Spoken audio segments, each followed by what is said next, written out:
this going. There we go. Recording has begun.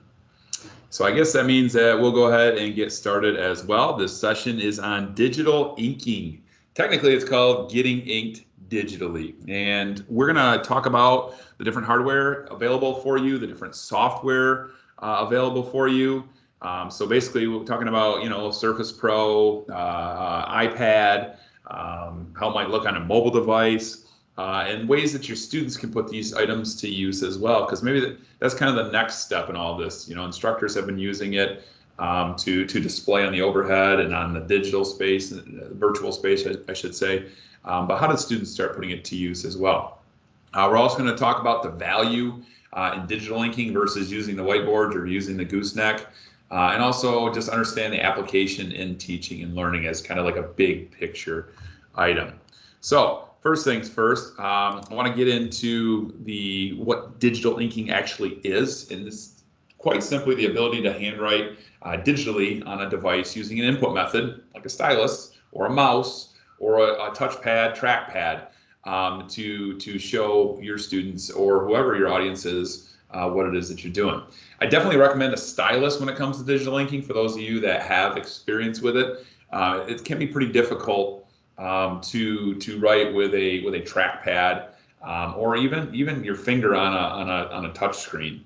So having that stylus allows you to actually write as you're accustomed to writing. So some of the value in inking is you really have unlimited space, especially when it comes to like a Microsoft Whiteboard or a Microsoft OneNote. You get the ability to pinch and expand and move over to the side, and you can go up and down and all around. We'll show you that as well. The ability to collaborate, no matter where your students are at, no matter where your audience is at, you can bring them into this digital inking space, whether they're working on a math problem, whether they're annotating another student's work or a piece of writing. There's lots of examples in how we can bring students in to collaborate, whether they can add images, they can take a screenshot, they can take a picture of a physical item and then write over it with an inking device. You don't have to have students frantically writing to try and get down all the notes. If you're writing the notes at the end of the session, you can take that inking item, whether it's a screenshot or an image download, and you can bring that into Canvas, or you can save that in your Teams, wherever it is that you're saving those notes. So your students can always refer back to those notes that you already took, and they can then add to those notes if they need to. They can highlight things and circle things and point out things that they really feel that they are struggling with or need to know more about, or really want to focus on. And so you can see that there's a lot of value just in those three items right there. Things that we know about, when you're digital inking, students can see it in the face-to-face environment and also in the digital environment synchronously at the same time. You could argue that, hey, well, I can put the camera on the whiteboard and they can do that as well. But the picture is just so much better when we're inking on a tablet or inking on a screen. I mentioned annotation. You put an image there, they can write on the image, they can draw over the image. I'm going to show you how to do those things. Ink to text, if you were on the OneNote session, I covered that a little bit, but that's something that they can do as well. If they're using OneNote, they can write out their notes in OneNote and then highlight them, and it will actually turn it into typed text, so pretty cool. And then we're also earth-friendly when it comes to digital inking, that we're saving paper. So I'll talk a little bit about the hardware and then I'll dive in. Microsoft Surface Pro is the most popular one. We have that available to you here at MCC as an instructor. If you would like to get your hands on a Surface Pro, I can see them right now at the service desk. They will be available for you again in fall term. Don't hesitate to check one of those out. If you want to learn more about actually like the training and how they are put to use, we're happy to help you with that as well. So don't just think, I don't know how to use that. We can help you. Another popular one is the iPad, the Apple iPad with the Apple Pencil, which I have on hand as well. And I'll be showing you a couple different things. Really helpful for like Speedgrader and things like that, using the Canvas mobile app on the iPad. Had a lot of positive feedback on that's use. As we update the teacher stations, moving on to the next one actually, as we update the teacher stations, the Wacom Tablet is something that you're going to see at every different teacher station on campus. So even if you use a Surface Pro or an iPad, you'll also have access to a Wacom tablet as well. If you don't want to use a Surface Pro or an iPad, that Wacom tablet will be plugged into every teacher station. So you just show up and you will actually have a device right there for you to ink on.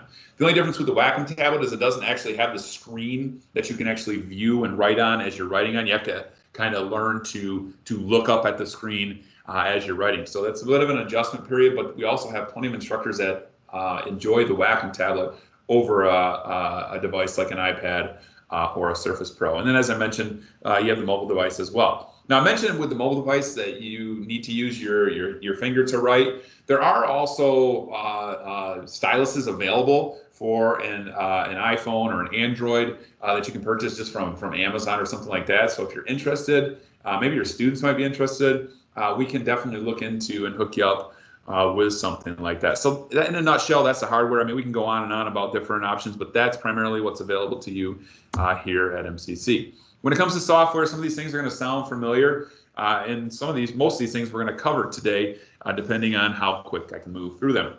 Most popular one is Whiteboard. Now, something that I really want to point out with Whiteboard is it is available in a Teams meeting.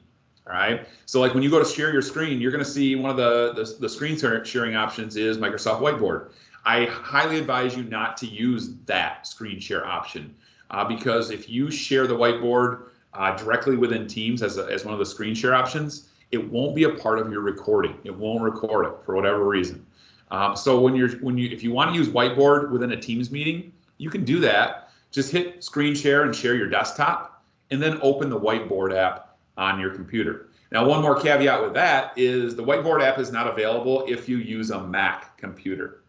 So if you use a Mac computer, your saving grace is that Whiteboard is available online in your MCC My Apps area. So it's a web-based application as well. So a little bit of something to go around and through when it comes to Whiteboard, but just please keep that in mind.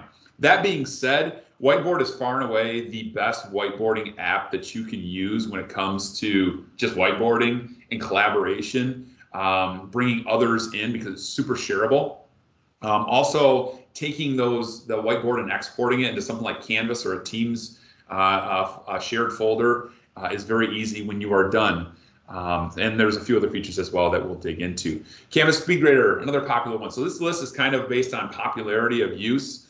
Canvas Speedgrader, super easy to ink on.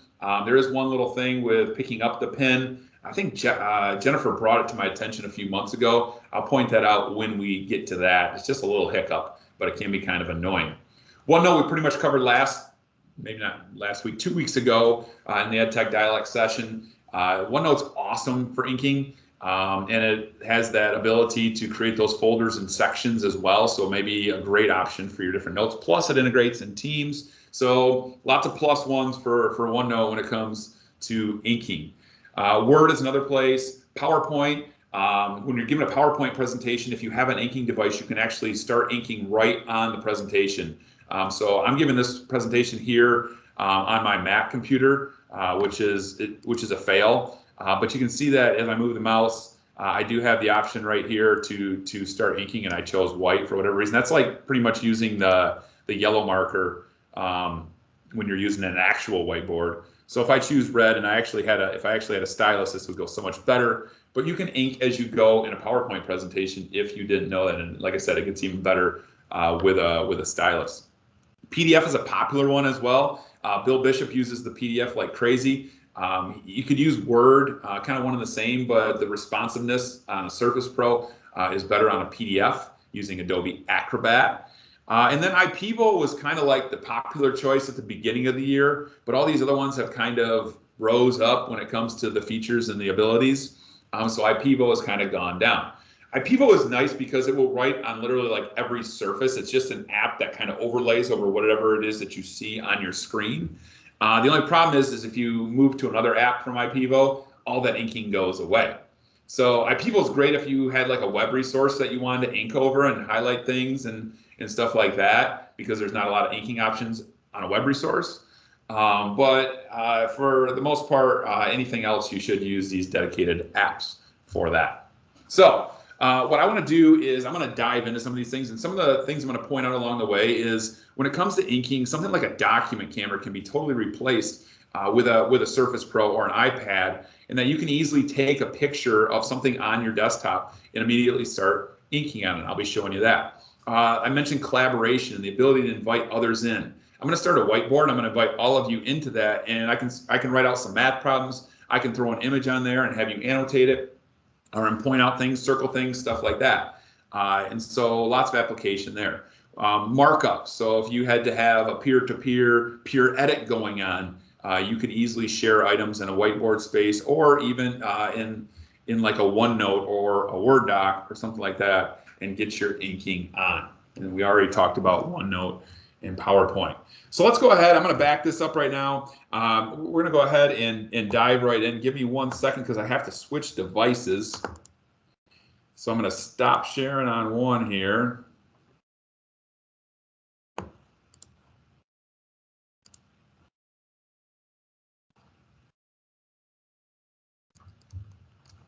There we go. Still learning how to use Teams.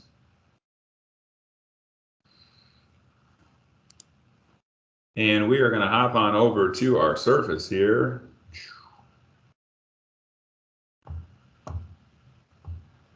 And there we go.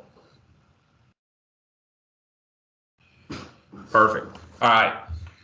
Now I actually had to share from the web on my Surface because I couldn't get my Teams app to work, and I went for the restart. I know, because you're thinking in your head, well, Kevin, why didn't you restart? And I was going to restart, but then it was threatening me with a system update, and this was like 10 minutes before this presentation started, and I couldn't take that risk. So here we are. We're going to go ahead and open up Whiteboard. Now, Whiteboard is an app on your Windows device. Like I said, it's not available on a MacBook.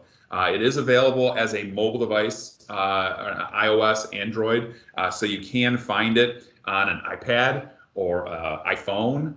But we're going to go ahead and just do it from our Surface Pro here. When we open this up, it's going to give us an option to create a new whiteboard or access previous whiteboards. Now, when I say previous whiteboards, we're not just talking about whiteboards that I created. Also, I have available to me whiteboards that others created and invited me to. So you can see there's quite a few available based on my experiences in using them. At any point in time, I can go to these menu buttons right here and I can tap on them and I can export that whiteboard. So, hey, a student wants these notes from this particular day. I can take those and export that as an image and post it on Canvas or send it directly to the student. I didn't do a very good job of naming these. So if I wanted to like go back and rename things, so we can call it like class meeting 6/4. I know the term hadn't started yet, but I'm just throwing a date in. And there we go, okay? I can't use those silly backspaces, so we'll just get rid of them for now, and we'll try again, and I was successful that time. And there it is, it opens up for me. But I'm gonna start a fresh new one from here, so I'm just gonna go ahead to the blue one and create a new whiteboard. And you can see that I must have set a default background, it's yellow, no big deal. I can always change that if I want to, and we'll get that here in a second. So here's my whiteboard space right here. Down at the bottom, you can see the toolbar. If I can go ahead and hide that right there, that little share thing that you probably couldn't see anyways, it was on my screen. And we can see that we have a lot of different options in terms of our different markers that we can use. If I hover over it long enough, I can adjust the thickness of the marker. I can change the color. And so I can get really pretty crazy in terms of what I'm using in different inking devices. So if I want to start throwing some problems out there, very easy for me to do. And I'm not writing on a flat surface. I actually have the Surface Pro propped up, and I don't have great handwriting to begin with, but the latency and the ability for me to write on this is phenomenal. Now, I know that's a pretty simple application of Microsoft Whiteboard, very basic, but I'm just showing you how easy it is to use. If I flip my stylus around, I can very easily erase it. Down here, moving along the toolbar, I have a ruler, so I can actually add a ruler in here if I wanted to like plot along the ruler or draw a straight line. So that's pretty sweet right there. Look at that, very straight line. I can add text if I wanted to. I can add a sticky note. So if I wanted to say, hey, be sure to do the following and want to get some quick like bulleted points on there, okay, I could do that. And I can take that sticky note and I can move it wherever I need to move it and have it get it out of the way. Okay, but it's not letting me move it right now. There we go. All right. I can adjust the sticky note. I can change some things on it. If I don't like it that it's yellow with a yellow background, I can adjust it and change it to blue. If I want to be more like a centurion and go with the school colors, I can change that to my green with my yellow background. Okay. Going back to the toolbar at the bottom, I can add as many sticky notes as I want. I can also add an image here. So check this out. When we talk about like if I wanted to add something that I have on my desktop, so we're taking like that dot cam approach. So maybe I'm talking about like some web security. I can just go ahead and lift up my Surface here, and once it loads, it should give me the option to take a picture. But I might have my camera covered up. No, I don't. There we go. I just wasn't being patient enough. Okay, and it's going to actually allow me to take a picture of a document. It's moving slow. I probably should have done that update that it wanted me to do, but like I said, I didn't have time to do that. And it'll allow me to take a picture of whatever it is on my desktop right there from there. Okay, and it looks like it's kind of moving slow right now, so I'm just going to not take the time. But you can see that I can actually pick this surface up. I can take a picture of anything that I need to and add it right directly into my whiteboard here. I can take different types of pictures, so you can see as I'm scanning through this list, I can take a picture of a document, I can take a picture of a presentation, whatever it is that I'm trying to take a picture of. And I promise that with an update, it will work better for you, because I know that a lot of you have already used it. Moving to the right, there's that plus button right there. Oh, this is lovely. So my device just told me that I need to restart my computer. So I guess it's forcing me to do that update in the middle of a presentation. But that's no big deal, because I can hop over to Whiteboard on my other device. I know that you don't necessarily have the option to do that every time in the classroom, but I'm going to do that. So hop on over to my iPad.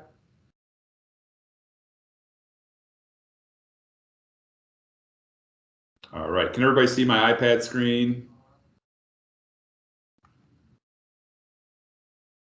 So if I hop back on over to Whiteboard, check this out. It should have synced, and there we go. There's my whiteboard that I was just working on my Surface Pro. That is now updating.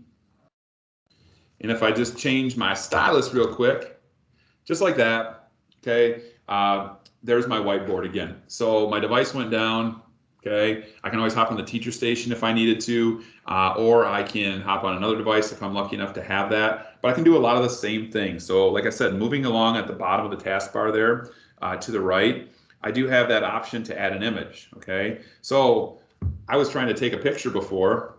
Now I can definitely take a picture. Here's that item that I want to take a picture of. There we go. Perfect. I actually want to retake that. I want to do it this way. There we go. I'm going to use that photo. You can see that it places it right there in my whiteboard. Okay, so I'm going to zoom in on it.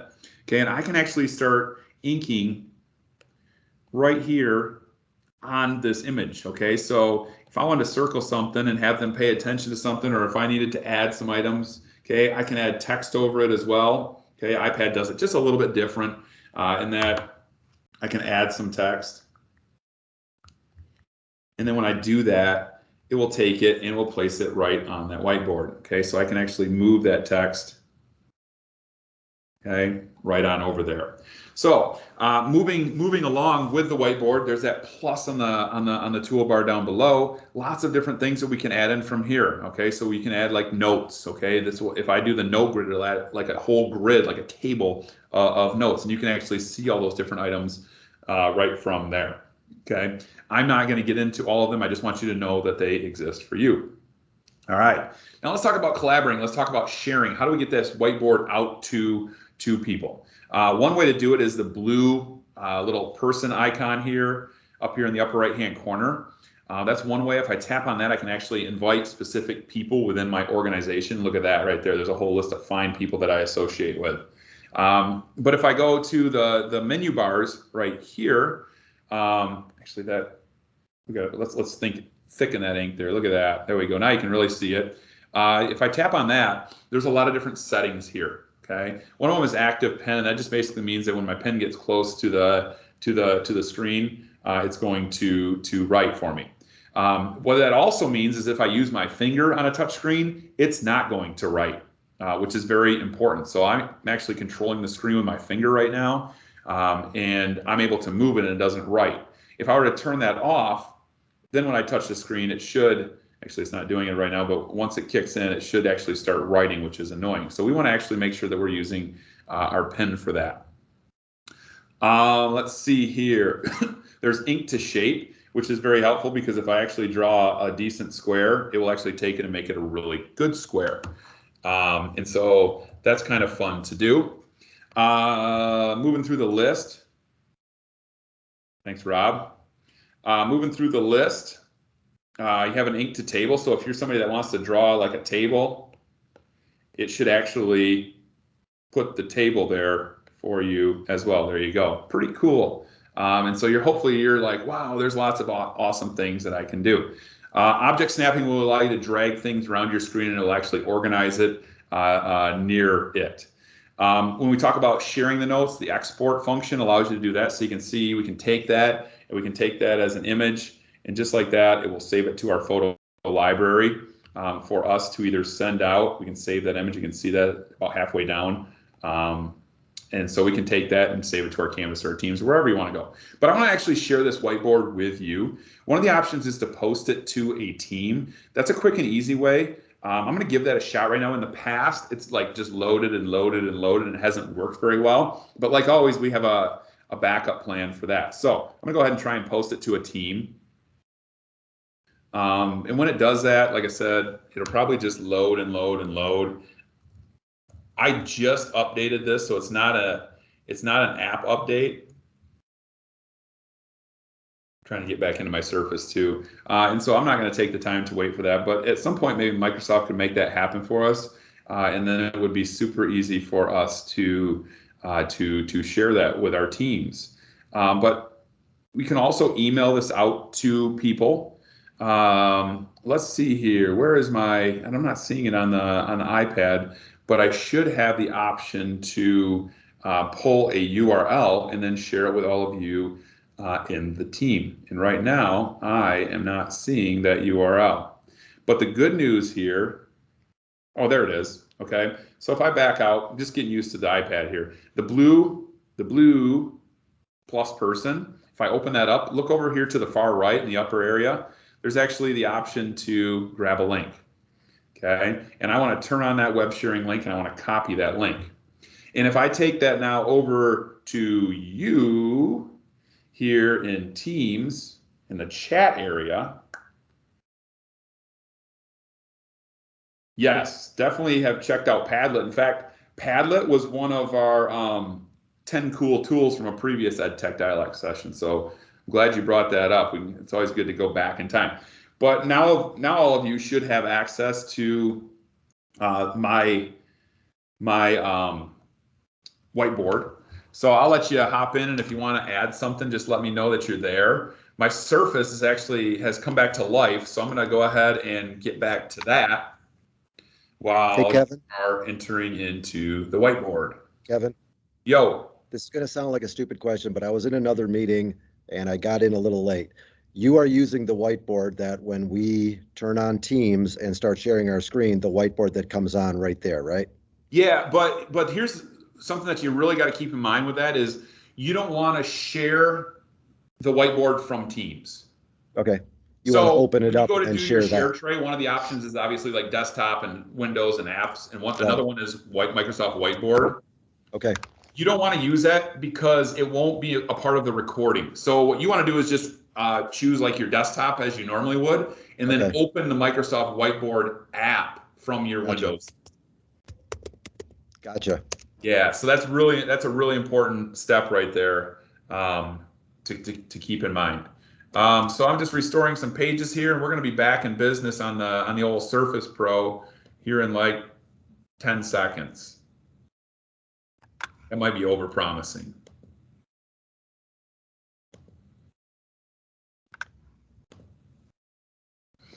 Okay, so The next one, and since we're already on the iPad, I'm going to go ahead and just transition over to the next one that I want to point out. Now that you can see all these wonderful faces starting to populate here in the whiteboard. One more thing is I can actually pinch on the whiteboard, and I told you that we have unlimited space here. Check this out. Like we can easily move over and start writing in a whole new space. Okay, so we can do some sweet artwork or whatever it is that you're trying to do in your course. We can really zoom in. So if I want to zoom in on this work of art that I have created here, if I want to get rid of it, I can do that as well. And I just flip my stylus around like I was still on the Surface Pro to erase, but that's not the case. So I can get rid of that, and I can start all over again, okay?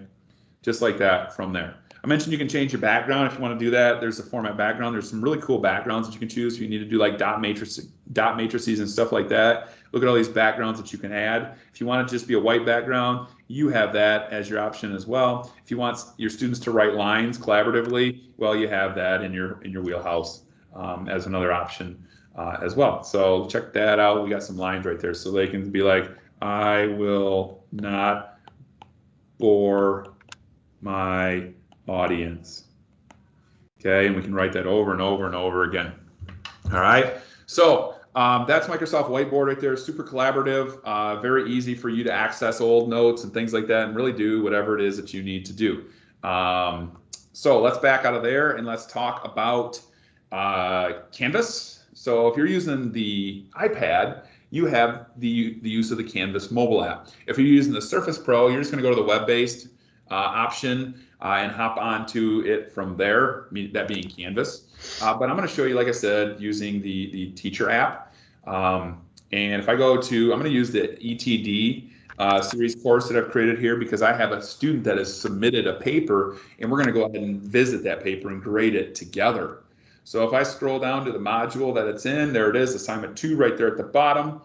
I open that right on up. I can see, oh, cool, all these different things about who's turned what in and what the average is. Got to pull that average up a little bit at that 6.7. So if I go to grade, it should bring up Maryland students. There it is. There is her submission right there. Check that out. And I can actually dig in and start giving some feedback. Okay, let me see here. Go ahead and let me have this as a Speedgrader. Of course, it's going to appear different. Scroll down to it again, see if I can get it to open up.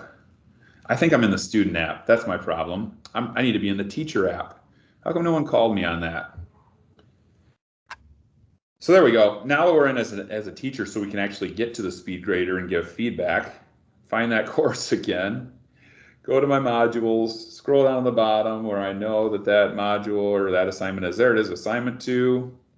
And now, needs grading. I thought it looked different. We can give that some feedback. So now it opens in my doc viewer. That looks familiar. I can adjust the score from here, okay, if I wanted to give some more points. But I can also use my inking device. So I want to use red, what do they call that, teacher red, instructor red. And I can actually go in here and start inking it up. Pretty awesome, all right? So I can give feedback here.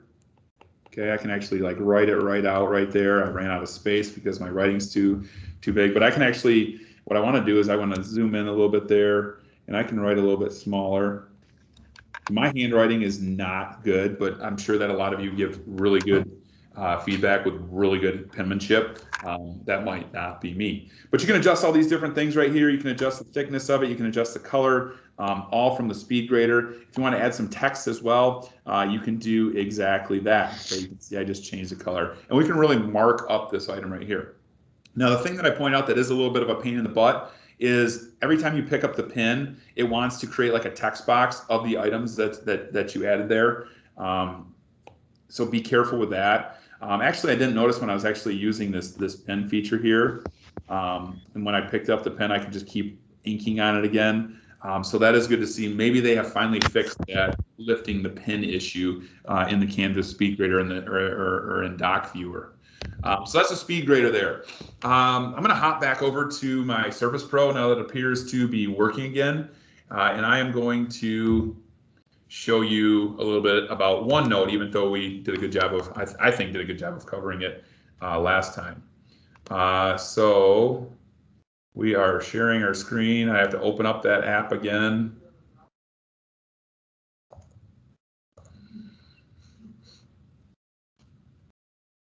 There we go. That's not the right OneNote. Now, for those of you that joined our session on OneNote last 2 weeks ago, remember there's two different OneNote apps, and we generally want to use, they both work fine, but we want to use the OneNote for Windows 10 because that has more consistency across all of the different devices. So keep in mind that when we're using OneNote, OneNote's value is that it gives us a lot of different organization and a lot of different sections with a lot of different pages. That digital trapper keeper of 2021. And so when I pick up the right stylus, I can actually like go to this drawing toolbar here, and I can add in a whole bunch of notes. Okay, so you can see these are my notes from the last session, and you know I can point over to here. I can quickly add a text box in here if I wanted to, and say, you know, this went well. Actually, I'm gonna keep the spirit of inking alive. You know, emphasize this. Okay, and just like, you know, I'm doing this here, you can have a lot of different uses for this. You could have students, you know, submitting a video, and you can give video feedback, you know, right next to the video. Or if it's an image, you can actually write on the image. I don't know if, there we go. So you can see how I've already demonstrated that, but we can actually, for those of you that weren't here in the last time, we can actually write right over images. We also have that option to ink to text. So if you're somebody that's, you can encourage your students to actually take their notes here.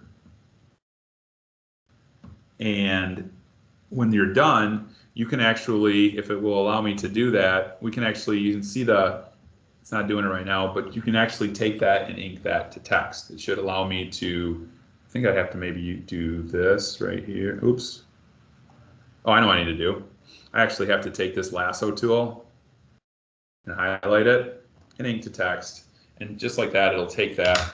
And I can actually change that now. So it says take their notes.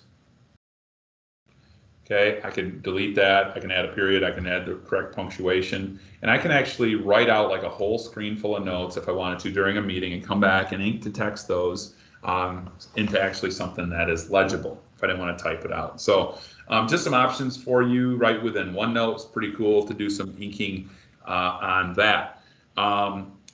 Other options, we're kind of running short on time, and I've taken a lot of time with the first three. But other options are Microsoft Word. You can actually, just like you see the inking, the drawing toolbar here on the OneNote, if you open up your Word, that has a drawing toolbar as well. If you get your stylus close to the screen, it will allow you to write on things. Instructors have used that to actually bring in an image into Word, like problems, and write out those problems right within Word. Sharon Houghton uses her iPad, has been using her iPad to do every single class, and she just opens up a Word document, writes out problems on there, and works through them with the students, has students work through them as well, right from the Microsoft Word app.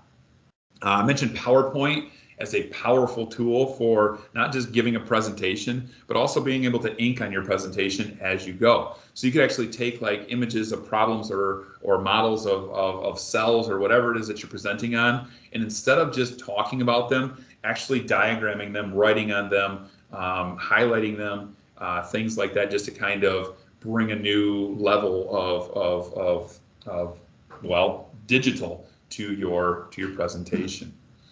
PDF, Adobe Acrobat. I had a file open, but Bill Bishop uses Adobe Acrobat. Let me see if I can get that file. Oops, there it was. Where's my recent? We'll just go to example documents, and there's digital marketing. And so Bill Bishop uses Adobe Acrobat because he said it's a whole lot more responsive as far as the stylus goes. And I'll let you come to your own conclusions on that just by using it. But if I just get my stylus near it, it will start writing, or once it kind of wakes up or actually loads, it will actually start writing. And my screen is refreshing, so give it 1 second. There we go. And so if I get my stylus next to it, you can see that it will actually start writing on it. So I can highlight different things. I can add some notes for future reference. I can circle different things. If I don't like what I see here, I can go to the comment feature over here on the right sidebar. See a comment right there. If I tap on that, it's going to actually allow me to change my ink color. So if I don't want to use red, for example, maybe I want to use a softer orange, I can quickly change that to a different color. If I want to adjust my line thickness, I can do that from here as well. And I point that out because within Adobe Acrobat, that is a little bit more difficult to find. A drawing toolbar doesn't just pop up like it does in OneNote, or as easy to find as it is in like OneNote or Word. And so just to show that again, if you're using Adobe Acrobat, all you have to do is go to the comment sidebar here, and that will give you access to your pen color, thickness, things like that. Okay. Now the nice thing about using Adobe like this, just like with OneNote, or excuse me, just like with Whiteboard, you can take this and save it, and all of those different items will be there as you move down the screen and back up the screen. Okay. So if you're working on math problems, if you are inking up a term paper or whatever type of sample writing that you're using, those items stay with it. You save it. You can share it out wherever it is that you need to share it. So Adobe is pretty sweet. The last one, and let me see if I can get it to open up for me. It is IPEVO Annotator, and I gotta search for it just as Annotator. There it is. Now IPEVO Annotator is an app in and of itself designed specifically for inking. IPEVO was one that we kind of pushed early on, but it really has its main use just in writing over anything that's on the screen. And so it can be helpful, and it can also be annoying. So you can see IPEVO's over here, opens up as this little toolbar on the far right. And right now I'm not using it. I can go wherever I want in the web or to any different app. But if I want to use it, I just tap on the ink there, and I can choose a color, can adjust the thickness, and I can now start writing over things. So maybe I'm giving an overview in Canvas on day one and say, hey students, this instructor support course is not for you, but this student support course is here for you for all of your different tech needs if you have any questions, things like that. You have any other tech needs, you should go to the help menu here and open that up. Okay, so for students following virtually, it might be easier for them to follow along with.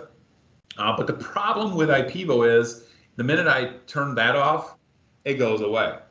Okay, and so you might, as you get used to it, you can bring it back to, be like, okay, now I'm going to go to another tab, and you start clicking on this Microsoft Whiteboard tab, and you're like, oh, it's still drawing, so I got to go and do that.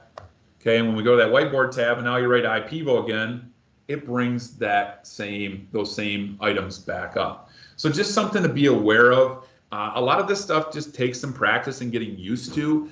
The good news is students can see it really well. The markers never dry out, although sometimes your computer wants to do an update and it does that.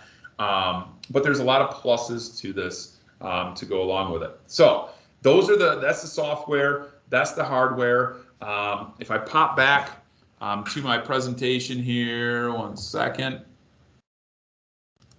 I'll take some questions if there are any questions. Were you unable to see my screen that whole time?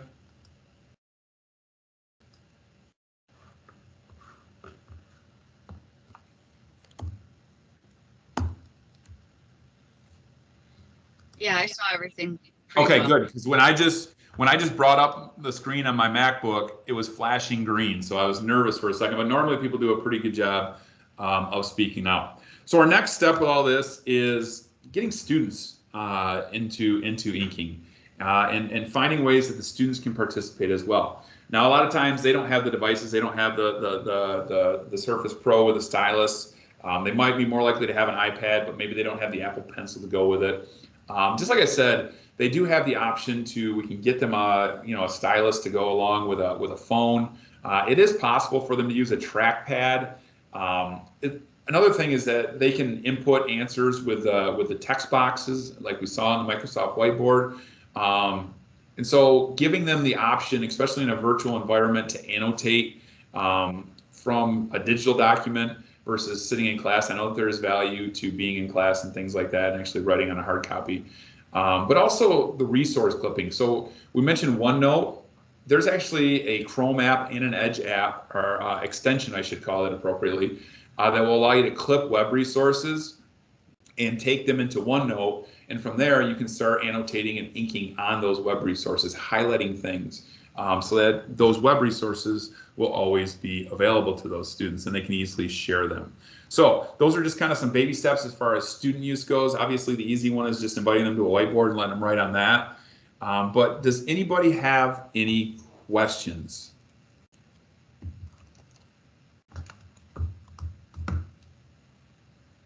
Going once, going twice.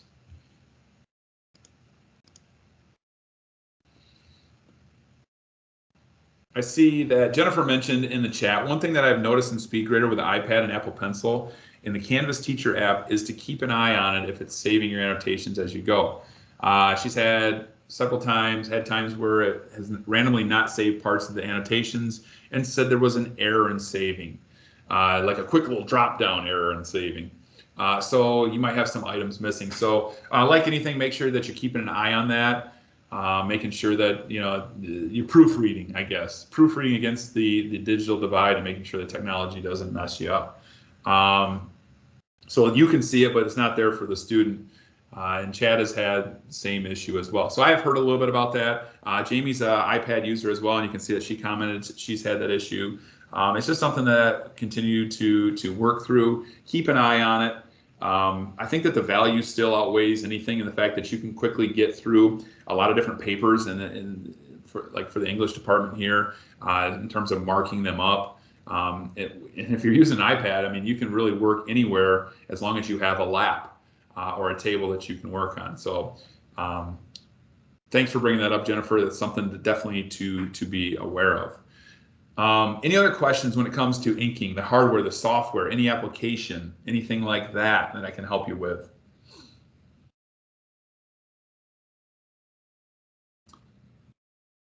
I will say that going forward with our new Teacher Station updates, inking is going to be easier. It's going to be easier for you to join meetings with the Teams Room hubs. We'll be going over those once we have them all in place for you. As I mentioned, every Teacher Station is also going to have a Wacom Tablet. So if you don't like the idea of using an iPad or don't want to use a Surface Pro, we will still have something for you to ink on with a stylus available to you. Just pull it out. You won't even have to plug it in. It should be plugged in, and you'll be able to write away on all those different software items that I already showed you today. So that's going to be helpful. All right, folks, well, I'm not going to keep any longer. As always, you know how to get a hold of me. If you want to take any of these items and extend them a little bit further, find different ways to use them, I'm happy to hear your ideas and share your ideas with others and steal your ideas as well, because I know that you know this stuff better than I do in a lot of cases. So thanks for attending today. Looking forward to a little break in the action. We're not going to have another EdTech Dialect until August. I think we pick it back up with a session on Microsoft Bookings. Bookings is really sweet if you want to have a place where your students can pop in and sign up for like office hours or lab time or anything like that. Makes it so you can just share it. You might see my email signature. I have a link to my bookings calendar right in that. So you can actually point your students to that. They can sign up for office hours or to meet with you whenever it is that you have set up times to allow them to meet with you. And so I'll be doing a session on that, and then the good old session on Microsoft Teams a week later. So if I don't hear from you, have an awesome end of June and July. I'm going camping next week, but I'll still be available if you need anything. Other than that, thanks for attending. Have a great Wednesday. Thank you, Kevin.